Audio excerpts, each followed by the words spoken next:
Hello बच्चों, let's read the question. If the earth stops rotating suddenly, the value of g at a place other than poles would be.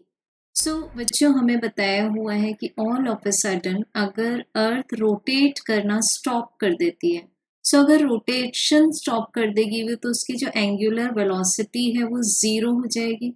अब हमें बताना है कि poles छोड़कर other places पर small जी की वैल्यू उस समय क्या होगी जब अर्थ स्टॉप कर देती है रोटेट करना। इसके लिए पहले हम मान लेते हैं O be the centre of earth and this is the spin axis of earth जिसके about earth west to east rotate कर रही है। अब बच्चों यहाँ पर हम दो पॉइंट्स को such as north pole and south pole को एक्सक्लूड कर रहे हैं इस सिचुएशन से, क्योंकि इसके लिए पहले हमें समझना पड़ेगा what is the meaning of latitude. तो लैटिट्यूड बेसिकली क्या है? This is an angle which the equatorial radius of earth makes with another effective radius. मान लेते हैं कि ऑब्जेक्ट जब यहाँ पर रखा है तो इक्वेटोरियल रेडियस आर ई से ये ऑब्जेक्ट की इफेक्टिव रेडियस बना रही है एंगल थीटा। बट जब वो ऑब्जेक्ट पोल्स पर इधर नॉर्थ और साउथ पोल पर आ जाता है तब हमारे पास लैटिट्यूड की वैल्यू क्या हो जाएगी?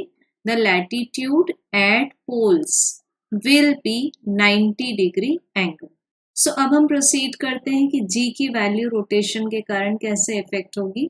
This is the apparent value of g, this is equals to g minus R omega square cos square. अब अगर मान रहे हैं हम यहाँ पर कि लैटिट्यूड थीटा है, this is cos square theta.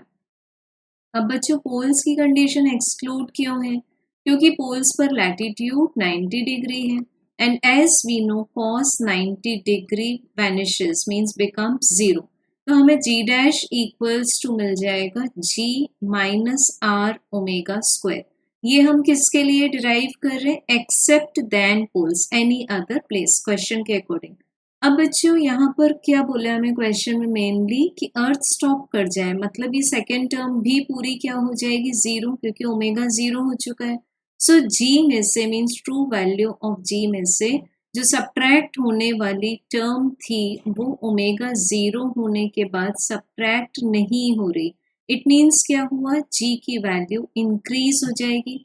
We have correct answer as option number 3। Thank you.